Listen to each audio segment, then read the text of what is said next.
determinación enzimática diagnóstica y lo que son marcadores tumorales. Entonces recordemos que las enzimas lo que hacen es acelerar las funciones bioquímicas de las células, ¿no? Evitando que estas células se destruyan. Y hay muchas células que nos ayudan a determinar algunas enfermedades sistémicas, ¿listo? Algunas de estas ya las vimos y otras las vamos a complementar en ese momento. Bueno, hay un sinfín de enzimas, como ustedes saben, en nuestro cuerpo, alrededor de unas 100, 200 enzimas, pero son muy poquitas las que tienen utilidad en la práctica clínica, ¿listo? Hay unas que se producen a nivel hepático, como las aminotransferasas, que ya las vimos, ¿cierto?, el día de ayer. La deshidrogenasa láctica, que se produce en muchas partes del cuerpo. La glutamiltranseptidasa, que también la vimos ayer. La fosfatasa alcalina, que también la vimos ayer y se produce en muchas partes del cuerpo. A nivel cardíaco, la creatinquinasa, que también la vimos ayer, ¿no? La deshidrogenasa láctica en unas isoenzimas, sobre todo la 1 y la 2.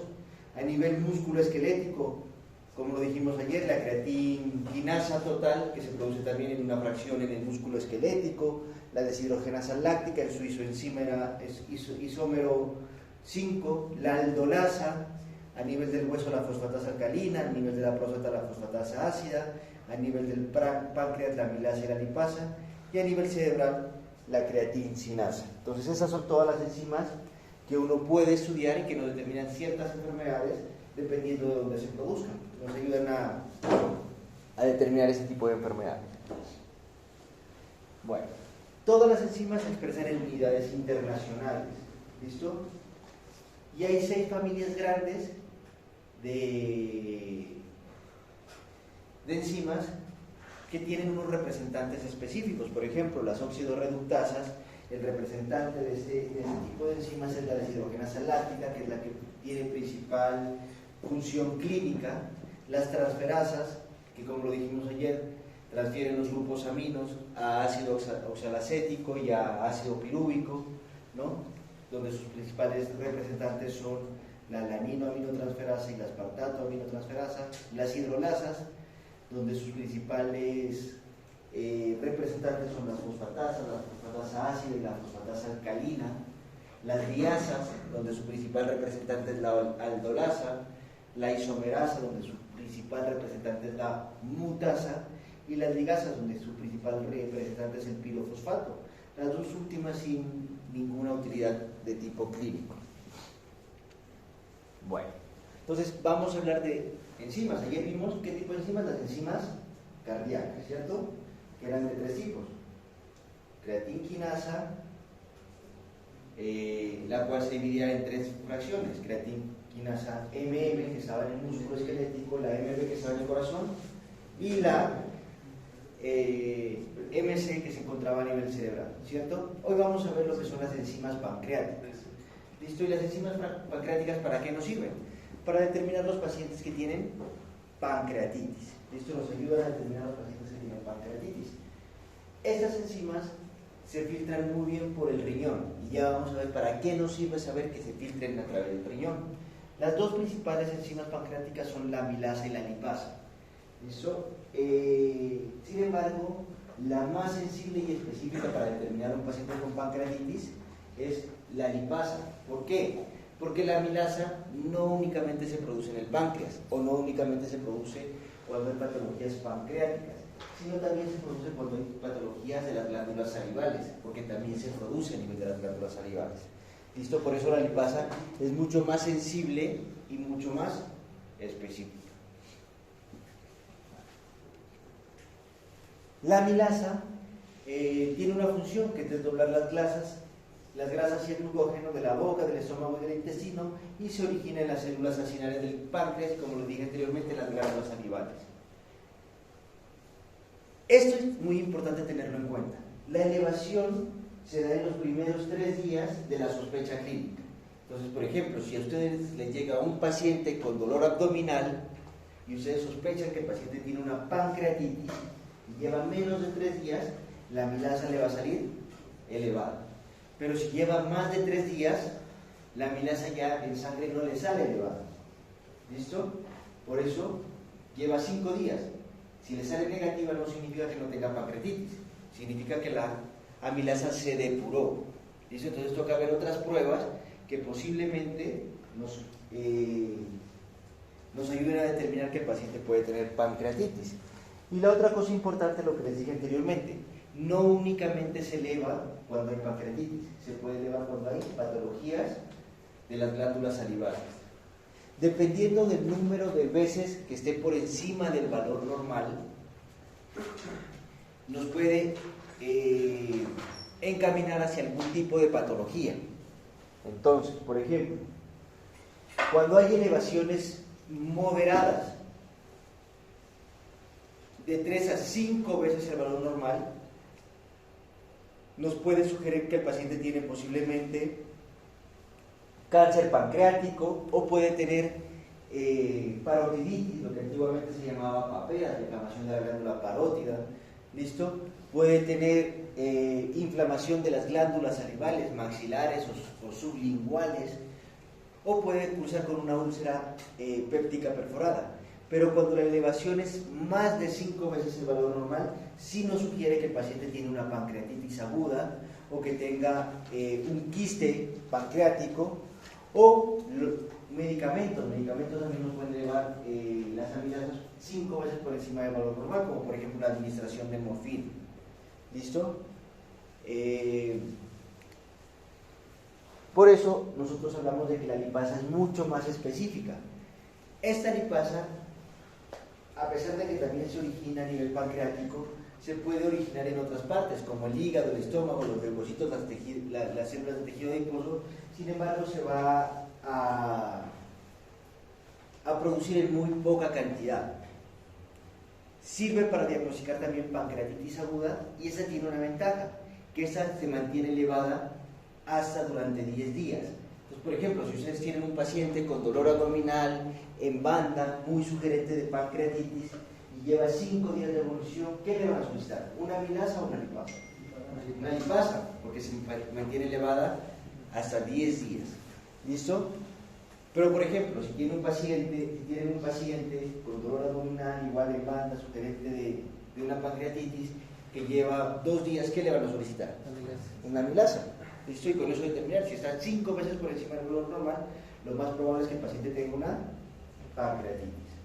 ¿Listo? ¿No quisiste pasar de 10 días? Muy buena pregunta. Yo les iba a hacer la misma pregunta. ¿Listo? Muy buena pregunta. Entonces, ¿dónde se depura la lipasa? ¿Dónde les dije que se filtraba la lipasa? En el riñón. Entonces, cuando uno tiene una pancreatitis crónica, eso se llama una pancreatitis crónica, no es una pancreatitis aguda, esto lleva más de 10 días o más de 14 días por lo general, uno ya no le pide pruebas de función, enzimas pancreáticas en sangre, si uno le pide enzimas pancreáticas en orina. Y las enzimas pancreáticas en orina sí van a permanecer elevadas durante toda la enfermedad. ¿Listo? Entonces, si ya lleva más de 10 días, ¿qué le va a solicitar? Lipasa o amilasa en orina. ¿Sí? Eso nos ayuda a determinar si el paciente tiene o no tiene pancreatitis.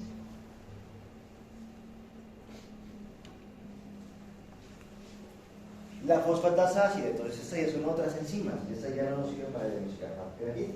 Pues otra enzima es la fosfatasa ácida. La fosfatasa ácida se encuentra básicamente en la próstata.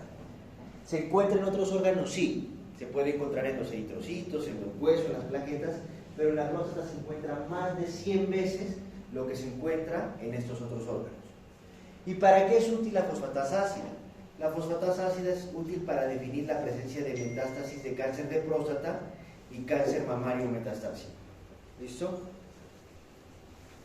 ¿Qué quiere decir eso? Que cuando nosotros encontramos una fosfatasa ácida elevada, demasiado elevada, en un hombre, lo más probable es que el paciente tenga un cáncer de próstata que ya hizo metástasis a otro órgano.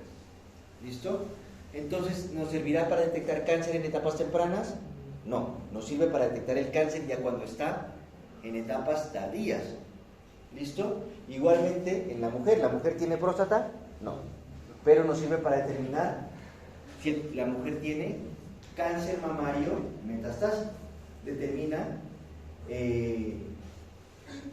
las metástasis que puede tener esta persona en cuanto al cáncer mamario. La deshidrogenasa láctica, entonces esta sí ya la vimos, ¿listo? La deshidrogenasa láctica que uno pide es una deshidrogenasa láctica total, ¿listo? ¿Y cuál es la función? Pues catalizar la conversión reversible de lactato a piruvato. Yo ya les había hablado de esto ayer, tiene 5 isoenzimas, de la DHL1 a la DHL5. ¿Por qué no es tan sensible y específica? Porque no hay una prueba que a uno le determine una isoenzima específica. ¿Listo? Uno pide una deshidrogenasa láctica total, pero uno no sabe cuál es la que está elevada realmente. Puede ser la de DHL1, DHL2, DHL5, DHL3. ¿Listo? La DHL1 y la DHL2 se elevan en patologías del músculo cardíaco y cuando el paciente tiene hemólisis. Y la DHL5 se eleva en enfermedades del músculo esquelético y en enfermedades hepáticas. Sin embargo, lo que les dije anteriormente, uno tiene que guiarse mucho por la clínica del paciente. Si el paciente tiene dolor abdominal, está amarillo, y usted le pide unas pruebas de función hepática y la deshidrogenasa láctica le sale elevada, pues lo más probable es que el paciente tenga una enfermedad hepática. Listo, que la que esté elevada sea la deshidrogenasa láctica tipo 5. ¿Listo? Igualmente, como vemos que la deshidrogenasa láctica está en demasiados órganos, en muchos órganos, la elevación, dependiendo del número de veces por encima del valor normal, nos puede sugerir algún tipo de enfermedades. Por ejemplo, cuando está incrementada hasta 3 veces el valor normal, se puede presentar en enfermedades como el síndrome nefrótico, el hipotiroidismo, la colangitis, ¿no? Cuando esté un incremento moderado entre 3 y 5 veces el valor normal, se puede presentar en el infarto agudo de miocardio, en infartos pulmonares, en leucemias, en la mononucleosis infecciosa, en distrofia muscular.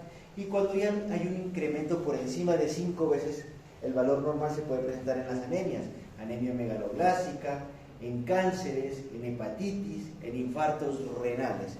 Entonces, no es muy sensible y específica para una determinada enfermedad. Uno tiene que hacer un conjunto tanto de los signos y los síntomas y de otras pruebas para poder determinar por qué se pudo haber elevado la deshidrogenasa láctica.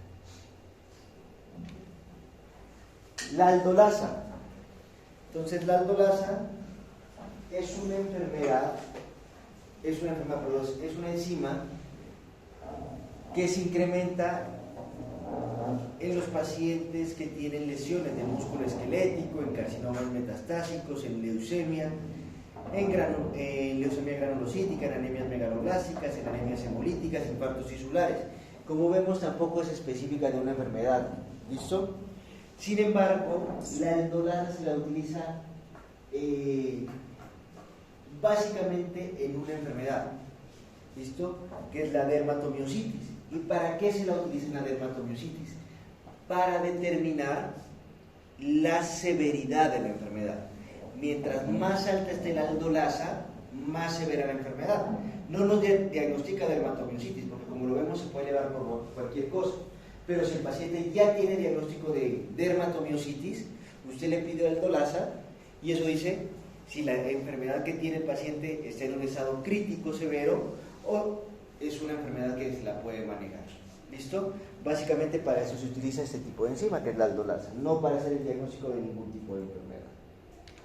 ¿Listo, muchachos? ¿Alguien tiene alguna pregunta, alguna duda? Son 4 enzimas que nos faltaba ver, que tienen utilidades un poquito más específicas. ¿Listo? Y ahora sí vamos a ver lo que son los marcadores tumorales. Esto.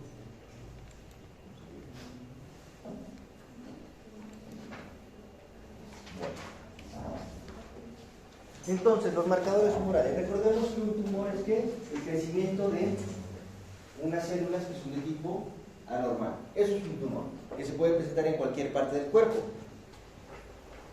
Y los marcadores tumorales son moléculas o son sustancias que se derivan ya sea del tumor o ya sea de algún tejido donde esté presentando efectos de tumor.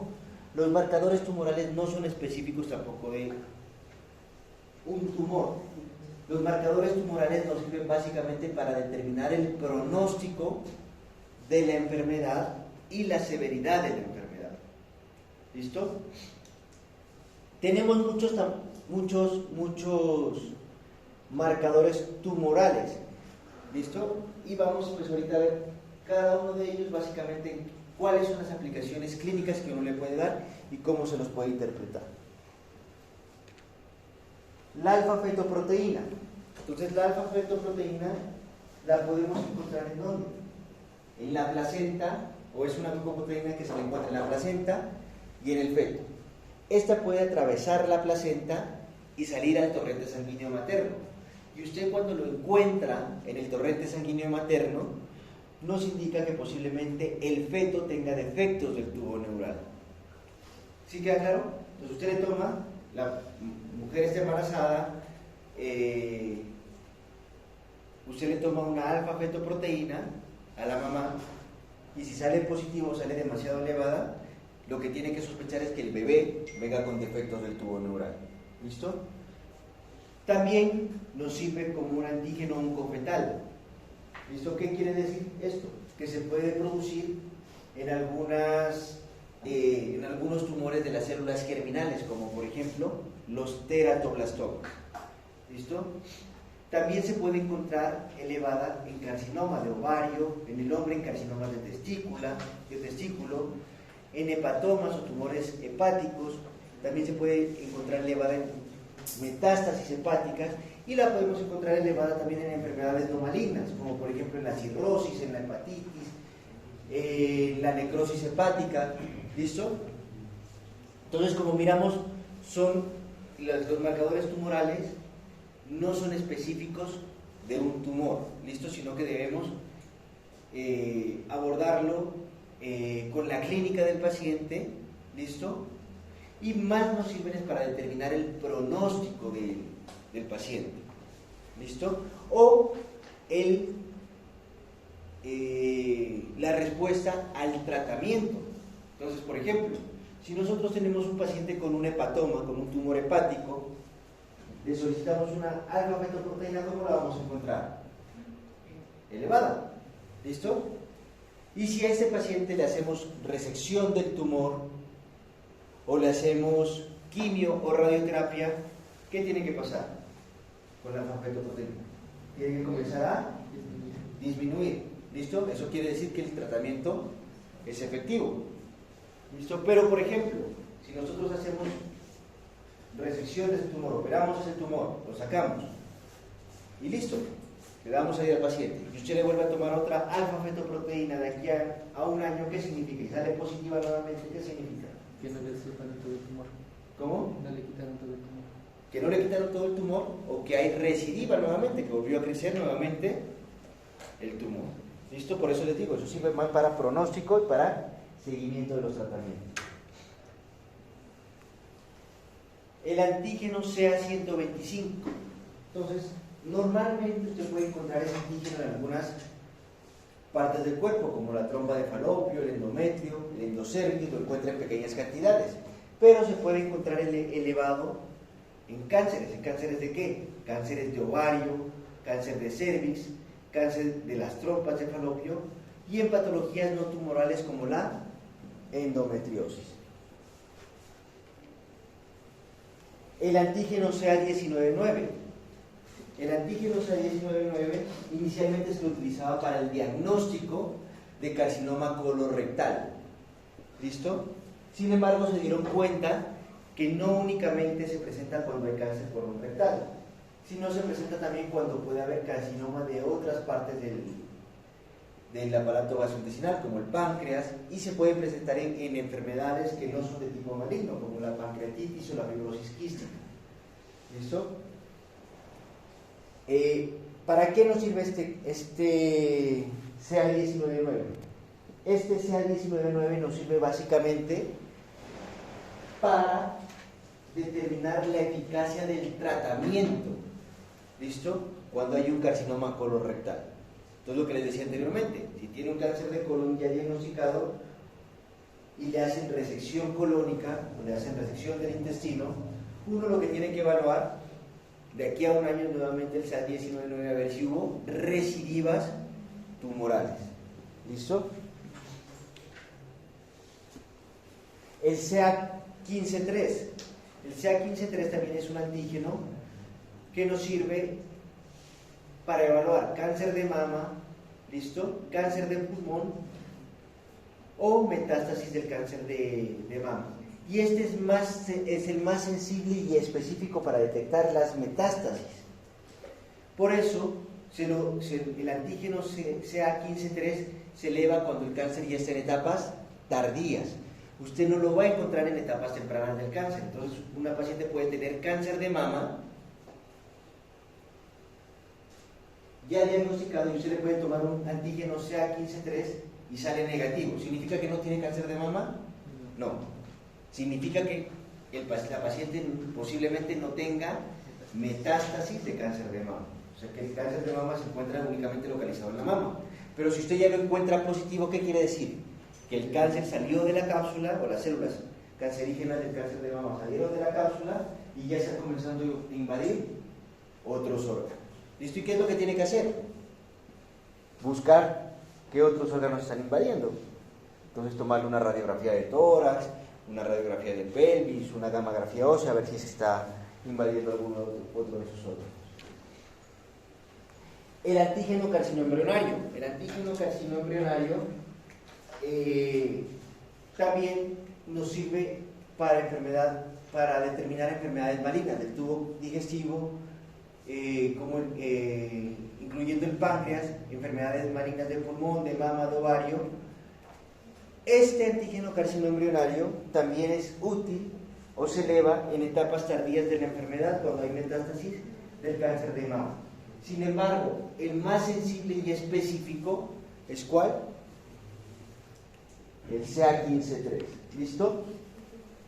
Es importante tener en cuenta que el antígeno carcinoembrionario también se eleva cuando hay recambio epitelial. ¿Listo? Como por ejemplo, ¿en quién? En los pacientes fumadores. ¿Listo? Entonces, usted en un paciente fumador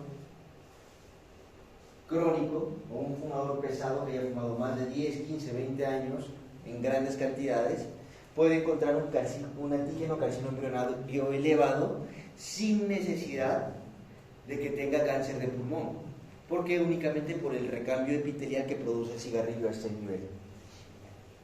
¿Listo? ¿Y para qué nos es útil? Es útil también para detectar recaídas de cáncer colorectal. El paciente que ya fue diagnosticado, le dieron tratamiento, le toman al año, a los 2 años antígeno carcinoembrionario, sale positivo. ¿Qué quiere decir? Que nuevamente tiene cáncer. El antígeno específico de próstata. Entonces, el antígeno específico de próstata se encuentra en niveles muy bajos en la leche humana y también en niveles bajos en el 30% de los tumores de mama. Se encuentra elevado en los tumores de próstata y en enfermedades no malignas como la prostatitis y la hipertrofia prostática benigna. ¿Listo? Aquí hay algo muy importante. Uno puede determinar 2 tipos de antígeno de próstata. El antígeno de próstata total y el antígeno prostático libre. ¿Listo? Esos son los 2 antígenos que uno puede diagnosticar. El antígeno de próstata total, ¿por qué? Porque se une a proteínas, y el antígeno de próstata libre, o sea, el antígeno que se encuentra sin unirse a proteínas. ¿Y para qué nos sirve determinar esto? Porque si nosotros encontramos una diferencia del antígeno de próstata total sobre el antígeno de próstata libre menor del 25%, quiere decir que el paciente tiene, bien sea o una prostatitis o una hipertrofia prostática benigna. Pero si se encuentra esa relación mayor al 25%, quiere decir que el paciente lo que tiene es un tumor prostático. Mayor de 27, ¿no? Ajá. ¿Listo? Muy bien. ¿Sí queda claro?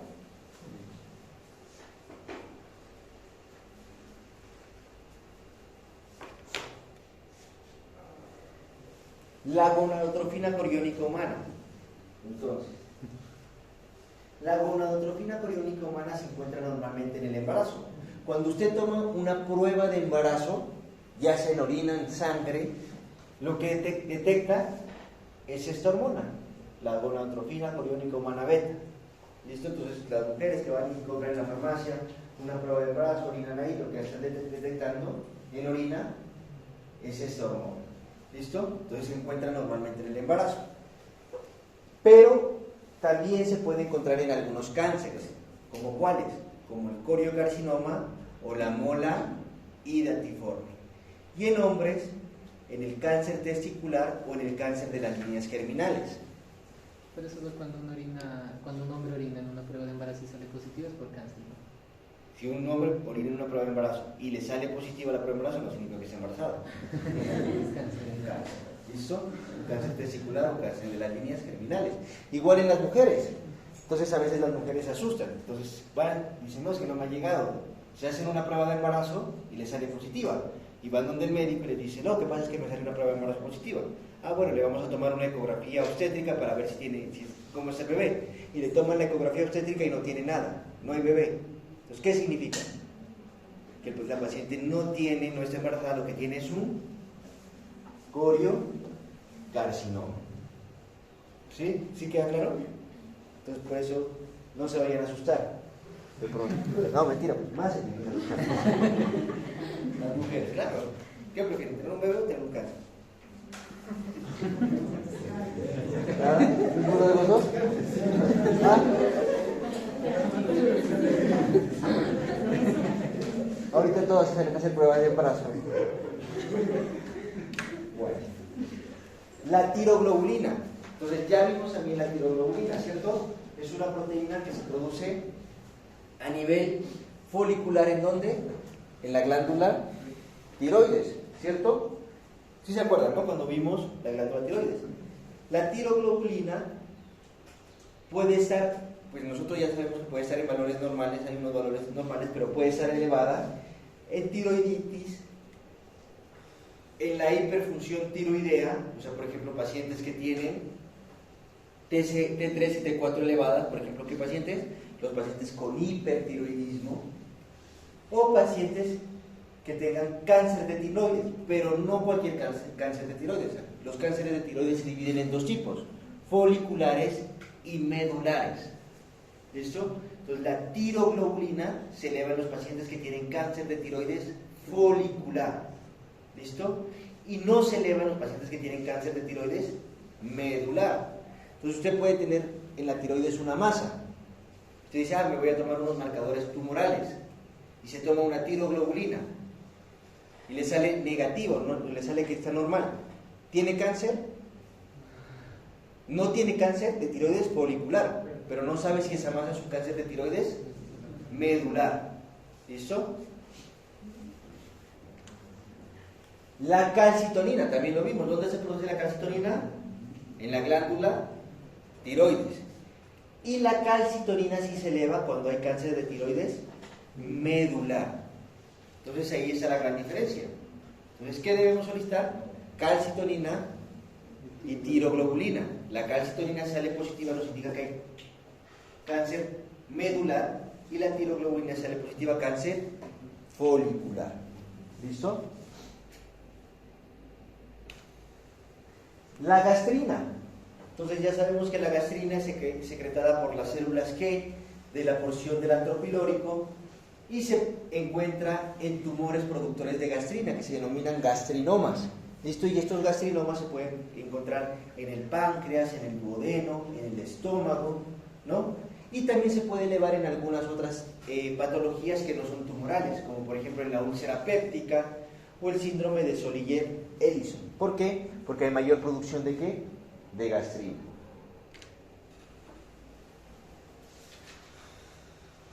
El ácido 5-hidroxindolancético. Entonces, este es el metabolismo final de la serotonina. Esto es el producto final de la serotonina. ¿Y para qué se utiliza? Para la detección de tumores de intestino. Aquí es algo muy importante.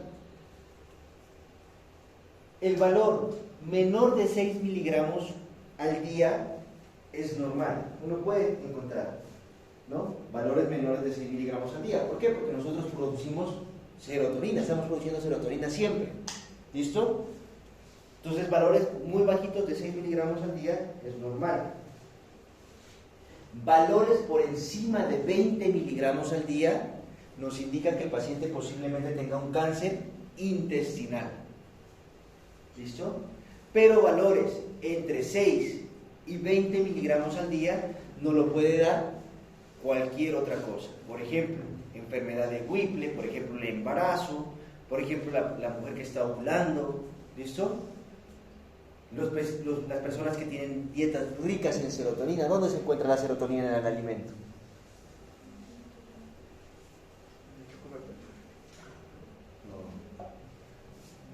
En la piña, en el mango, ¿no?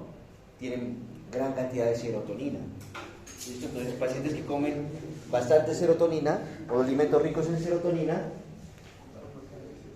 pueden tener elevados estos valores entre 7 y 20 miligramos al día. Las catecolaminas y el ácido valinmandémico también son unos marcadores tumorales.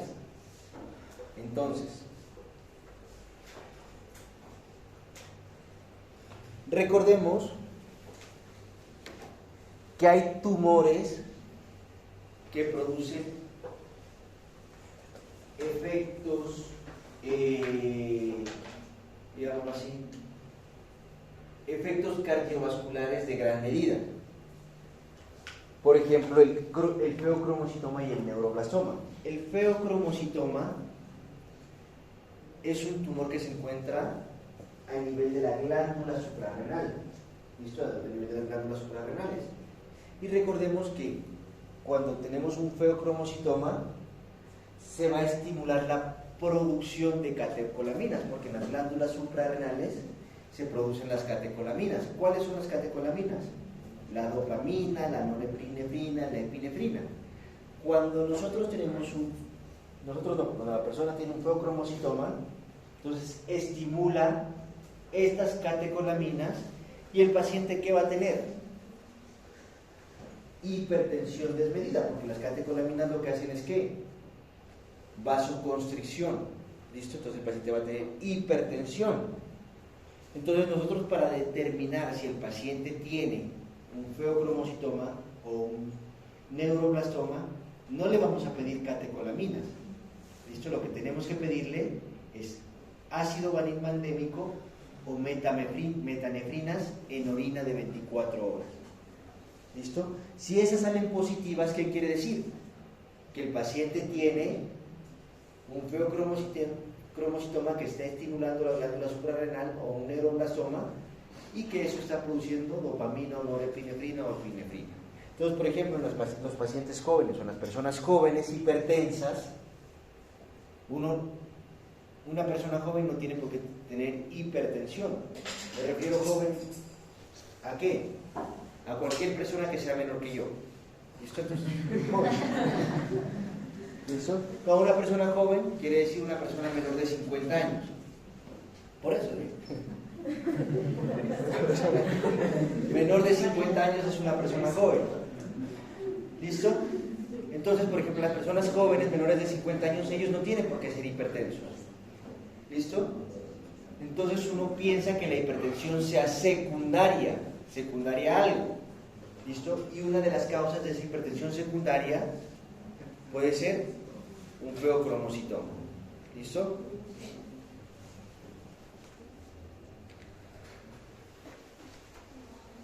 La catepsina D. La catepsina D es una proteasa lisosomal que se produce en el aparato de Golgi. Y esta se la va a encontrar en el cáncer de mama y en los linfomas, en los cánceres de los ganglios linfáticos, en los linfomas. Cuando nosotros ya encontramos caterpsina D en una paciente con cáncer de mama o en un linfoma, quiere decir que el paciente ya es de mal pronóstico. O sea, ya no hay nada que hacer. ¿Listo?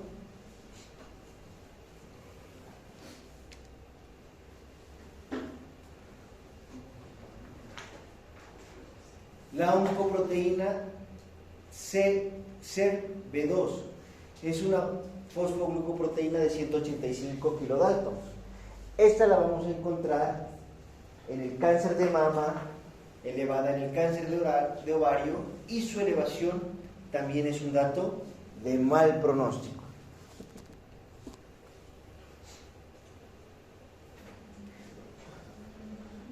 La cromograninina A, entonces también la podemos encontrar elevada o se produce normalmente en algunos órganos, como en las glándulas suprarrenales, en las neuronas simpáticas, en el tejido neuroendocrino, y la vamos a encontrar elevada en grandes cantidades en algunos tumores, sobre todo tumores endocrinos del páncreas, el feocromocitoma, hepatocarcinoma o tumores carcinoides.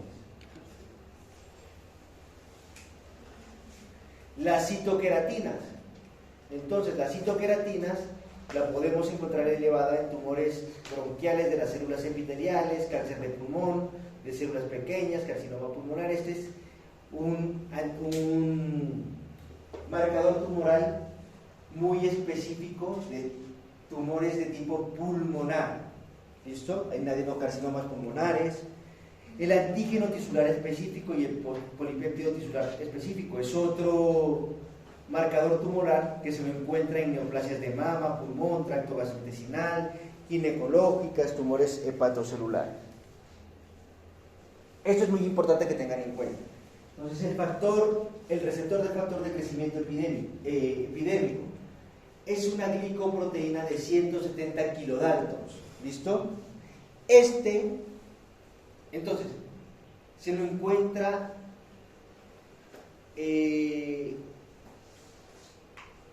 ¿cómo les explico? El cáncer de mama puede ser de dos tipos. ¿Listo? Puede ser de tipo estrogénico, o sea que produce estrógenos, o de tipo no estrogénico. Entonces así se clasifica el cáncer de mama: estrogénico o no estrogénico.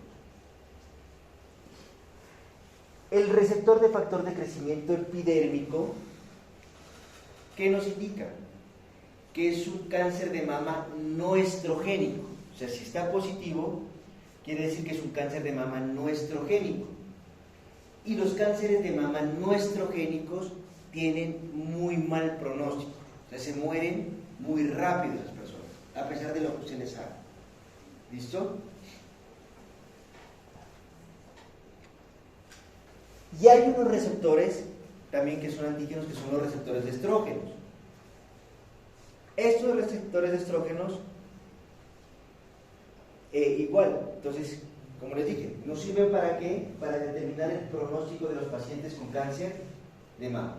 Si nosotros encontramos positivos los receptores de estrógenos, quiere decir que el cáncer de mama tiene mejor pronóstico. No se va a morir rápido, sino seguramente con las medidas que usted le haga puede salvarle la vida al paciente. ¿Listo? Y esto sí se los puede encontrar en etapas tempranas del cáncer.